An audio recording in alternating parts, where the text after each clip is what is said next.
There's an aspect of our conscious experience that is an illusion.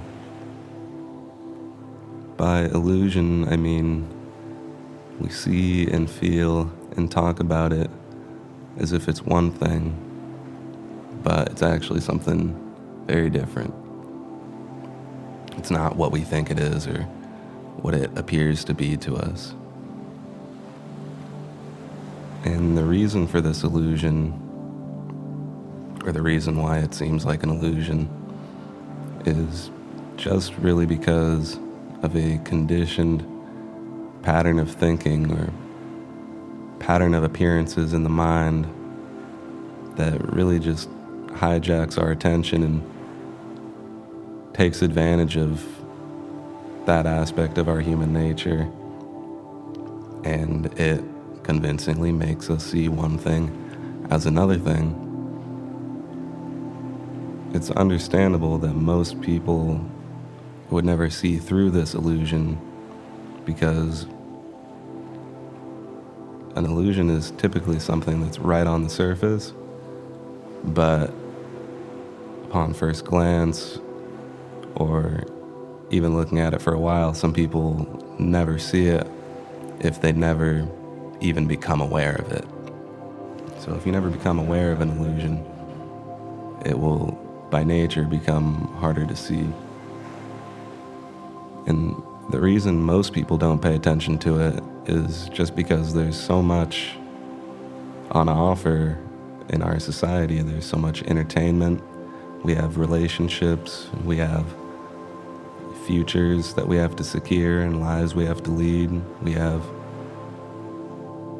We have social media, which distracts us mostly, but it distracts us by making us think that there might be something that we could get on there, some sort of entertainment, which is going to be juicier in the next moment. So, to me, it seems like there's really only two reasons why someone would start to inquire down the spiritual path or start to observe their own conscious experience more closely. One reason could be just out of sheer curiosity, having a psychedelic experience or having a crazy dream or talking to somebody who just inspires your curiosity. That could just trigger a moment where one starts to seek down the spiritual path or inquiry into one's own conscious experience. Something might snap one out of the distractions of daily life, and they realize that there's just something generally interesting about the conscious experience itself. Everything is happening inside the conscious experience. It's really all we have. We're observing everything. Basically, the conscious experience is our window into the universe. The psychedelics can make you have that realization and get you interested. Another reason people would come down the spiritual path or start to inquire into their own mind. Another reason, a big reason, is out of desperation. You could be sad or have relationship problems, depression issues, anxiety problems, and that's so pervasive in your life that you have nowhere left to turn. You start to notice your conscious experience can be such a hellhole or so distracting at times in negative ways that you feel like you're left with no choice but to seek out something, some sort of way to relate to it.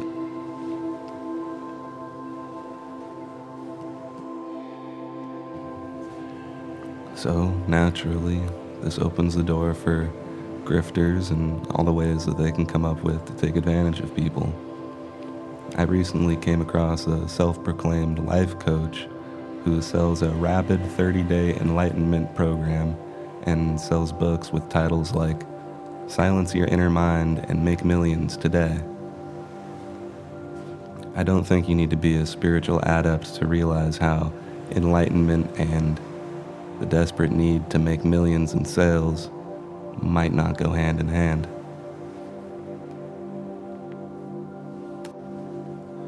really, you don't need to buy anything to attain enlightenment or reach enlightenment or get enlightened. Enlightenment is not about reaching something outside yourself or gaining a transformation into something that is outside yourself. Enlightenment itself just means awakening. Buddha just means awakened one. But what is this awakening to? It's awakening to the truth. It's awakening to your true nature, or the true nature of reality, or the true nature of conscious experience. Conscious experience is all you have. It's all you are. So there's nothing that you can attain outside yourself or necessarily achieve that will give you enlightenment. It doesn't work like that. There's actually a lot of memes and images in mainstream media and just that are culturally popular that make us think that enlightenment is like some galaxy brain sort of expansion, or that it's like some unleashing of the chakras. But there's no real sort of there's no fake sort of metaphysical element to this. There's nothing outside of direct inquiry that you would need to be indoctrinated into or take faith in to actually be able to understand your true nature. It really is all inside yourself. There's no course that you would need to buy or anything like that to see it and understand it. So now, let me try to lay some groundwork that will actually be of use to you. First, we should define consciousness. Consciousness is simple. The experience you're having right now, the experience that you are, is consciousness. You can talk to someone else and they can tell you they're conscious, but there's no way of measuring it or detecting it. You can't touch or see their consciousness. In animals, we can't talk to them, but the way they move and the way they react to things makes it seem like they're conscious. AI, you can actually talk to, and it'll react and tell you all sorts of things. It can even tell you it's sentient, or tell you it's conscious, or tell you it's not conscious. But we, for the most part, know it's not conscious because we know how it works. We know how the language is being created in a chatbot for the most part. So consciousness is just the subjective window of experience that is stimulated by sensory inputs and thoughts. It would presumably be like something to be a cat or a bird or any other animal, and that is what is shared between us. We each have a window into consciousness, or a window of consciousness that we are. We can't see it in each other or detect it in each other, but nevertheless, we presumably all have it. Consciousness is individual and it is also collective in that way. So consciousness, all these sensory inputs and the thoughts that make up your experience, this is just the mind. An important feature of the mind is its ability to pay attention. Paying attention is essentially just focusing on one thing or multiple things, but it is just that focus of whatever comes to the forefront of your conscious experience. So you can study a leaf closely and you're paying attention to the leaf, or you can listen to the birds outside and your attention is on the sound of the birds. You can sort of feel your body in the way it's touching your chair, or the way your feet are touching the ground, or the way your hands are touching your elbows as you cross your arms. These are all things you can pay attention to. If you set your intent to pay attention to one thing and your attention naturally diverts to something else, like you're trying to read something and then suddenly you become distracted by the sounds outside of construction going on, or you get distracted about, thoughts about what you're going to eat for lunch, or you get distracted by a shameful thought of something that happened yesterday. When your attention gets diverted against your will, basically, this is called distraction. And the ability that you train to keep your attention on one thing is concentration. So the real thing that is blocking most people from seeing their true nature or awakening to the true nature of conscious reality is that they're just too distracted most of the time. And once again, this is conditioned into us in Western society since birth. A lot of people, myself included at first, if you ask them to sit down and meditate, they're actually not going to be able to pay attention to one thing. They won't be able to meditate on the breath or a sound or a mantra, because they'll typically end up getting too distracted by all sorts of other things. And this is why a lot of people think that meditation just doesn't work for them, or that it doesn't work at all, or that it might not be useful. But what meditation does is it's really like learning anything else, like learning anything like playing a video game, or, learning to edit videos, or doing anything like that. Meditating is basically just training your brain's ability, training your mind's ability to concentrate. It's training the ability of concentration, to be able to focus your attention on one thing at first and not get distracted.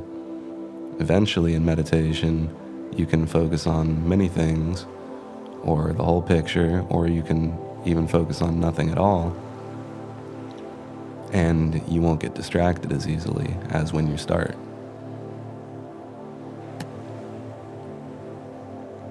When you begin to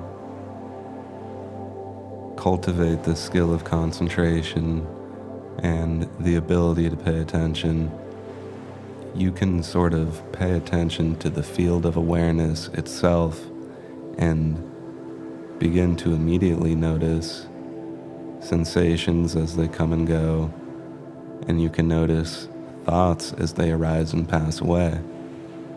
This is almost the core realization of the whole aspect. Once you notice that thoughts arise and pass away completely on their own, there's a lot to be gained from that. It's not you creating the thought. It's not necessarily you being barraged by the thought. The thought of you being barraged by the thought is a thought itself. So there's something different, there's something illusory going on here that you start to see. Everything is really just happening in the present moment, and thoughts of the past, thoughts of oneself in relation to others, thoughts of me being on the inside and the world being on the outside are just thoughts, appearances in conscious experience. An analogy that's often given that most people are familiar with is constellations. When we look up at the Big Dipper, we see a designated pattern of appearance. It's the pattern of the stars in the sky that looks like the Big Dipper. And so we've designated it as, a certain type of constellation. But every constellation, when looked at from a different perspective, you come to find that the stars are actually really far apart. And if you look from any other perspective in the universe, from the opposite side or completely different side, it won't actually have the same shape or be the same thing. So a constellation is just a designated pattern of appearances, but the intrinsic nature of a constellation is not what we've designated it as. Another really popular analogy is a rainbow, and this one really helps explain why thoughts, feelings, memories, just other unexplained combinations of feelings like nostalgia, things like that. This analogy helps explain how those things can be illusory as well. So if you take a rainbow, for example, a rainbow appears to us as, the beautiful color spectrum arcing from one side of the sky to the other, or it can just be a shimmer, but it is an appearance that looks like something, but the rainbow itself is not actually there. The rainbow is just a complicated phenomena that appears as a combination of light and water and probably other stuff that's in the atmosphere. So the intrinsic nature of a rainbow is not necessarily the appearance that we give it or the appearance that we designate it as. Now, to look back at the feeling of the self, you could see how the combination of appearances in your conscious experience could be creating a pattern that feels like one thing, but intrinsically is something else.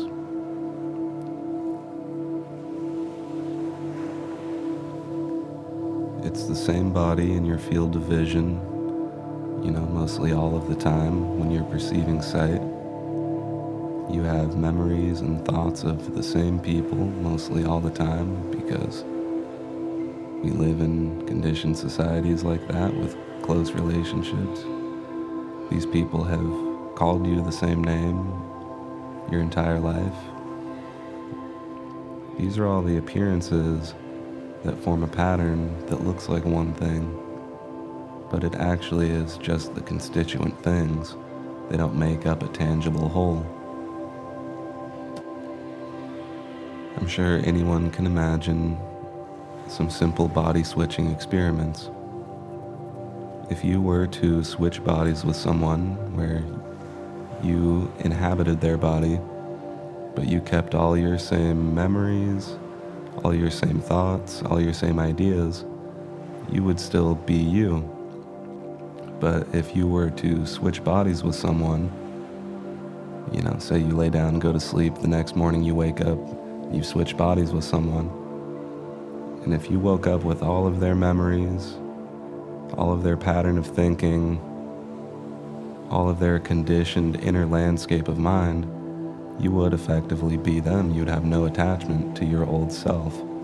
So what part of the self is tangible on its own? It's not. It's just an appearance. It's just the patterns.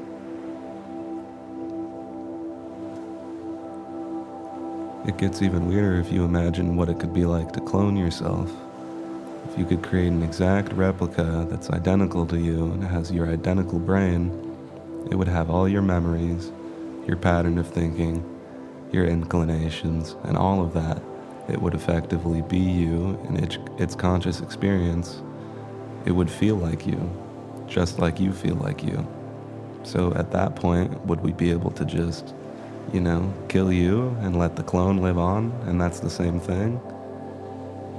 Even if the clone has all of your memories and everybody thinks the clone is you, it wouldn't be you.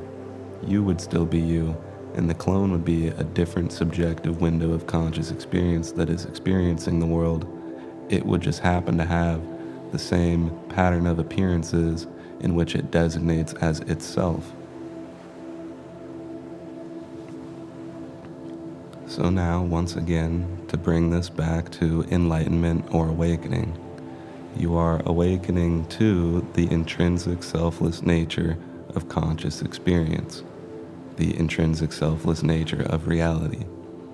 You can understand all of this conceptually and intelligently understand it, but the reason that all of this enlightenment stuff is typically associated with the end of suffering or liberation, this is because if you cultivate the attention and you cultivate the skill of concentration, and then you sort of rewind that back to where you can just pay attention to your field of awareness without becoming distracted by individual things within it, you can actually turn this awareness back on itself, and you can actually feel your selfless nature. You can actually experience the selfless nature. So it won't just be like, okay, I know all this, but I still feel like a self, and how is this useful for me? It will actually just become useful. At that point, you no longer feel like you're a self or that you have a self. You no longer feel like you're a seed of attention that is sort of taking in the world through your eyes. You just feel like, you just are the overall stream of conscious experience. It's no longer, a rider on the horse of consciousness, as they say. The reason why this is liberating is because literally a negative experience is just no longer conceptualized in that post-processing of the self, in that identification with the self. A negative experience, or even a positive experience, is no longer negative or positive. It is just seen for what it is upon the moment of it entering the conscious experience. This is the mindfulness aspect.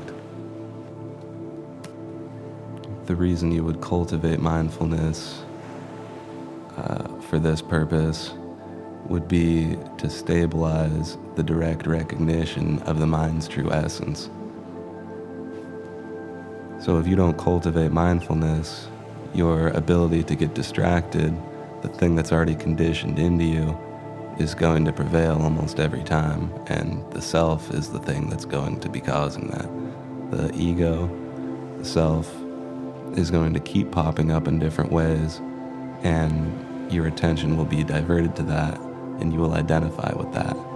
But in every case, once you've directly recognized the mind's true essence, you can just employ the same technique again whenever you're distracted, and the thoughts will dissolve and the identification with them will no longer exist.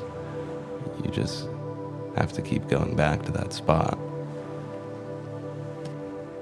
Or rather, once you experience direct recognition, it's not about going back to that spot. It's just about recognizing what's already there. This is the thing that's so interesting about it, is that it's just recognizing conscious experience for what it is. So it's not some deep formal training or anything like that. The only difference between deep formal training and non-deep formal training, once you've had the direct recognition, of course, is that for people who have trained a lot or people who are just wired in a certain way, they'll be less distracted and they'll fall back into the trap of the self less often. To introduce a few more terms here in the final chapter, but hopefully to clear things up, I'll introduce the terms nirvana and samsara. These have a Buddhist origin, but they're often used by the same type of grifters that I described at the beginning of this.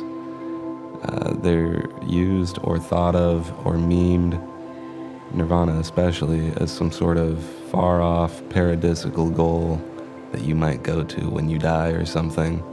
But what nirvana is actually just the state of liberation that is free from suffering once you have awakened and are in the state of realizing the true nature of your mind's essence. So nirvana, you have already reached nirvana, essentially. You are already here. It is just the state of liberation that is free from suffering, that comes when you have direct recognition of the intrinsic selfless nature of the mind. Samsara is the opposite of that. Samsara is the state, it is the cycle of discursive thoughts and being trapped in identification with thoughts. Nirvana comes with recognition of selfless nature, where there is no longer a conceptualization of things as good or bad, and it happens in this lifetime, in this conscious experience, unless you remain trapped in the state of samsara. Most of us, even with some ability to directly recognize our true nature, still find ourselves in the constant cycle between samsara and nirvana. If you're buying 30-day enlightenment courses, or if you're seeking nirvana, or if you're wishing for a particular goal out of enlightenment, this is still just samsara. To get nirvana, you would simply recognize the mind's true essence. You don't do anything else. You just go back to the mind's true essence. Any idea of seeking or any after-the-fact comparison of a blissful state achieved during meditation is still the conceptualization dualistically with the self. It is still samsara, essentially. Now, I can imagine there would be a few different types of confusion that one might face at this point. If you have recognized the mind's true essence, or the intrinsic selfless nature of conscious experience, if you have recognized it, but you keep thinking, oh, well, I've recognized it, but this doesn't help me, this is a discursive thought, and you just need to go back to the direct recognition of mind essence. If you have not had the direct recognition, and you literally have no idea what I'm talking about, this video has mainly been, intellectual or conceptual framework for you to even begin to understand the nature of distractedness and attention and mindfulness and, some default terms like enlightenment and nirvana and samsara.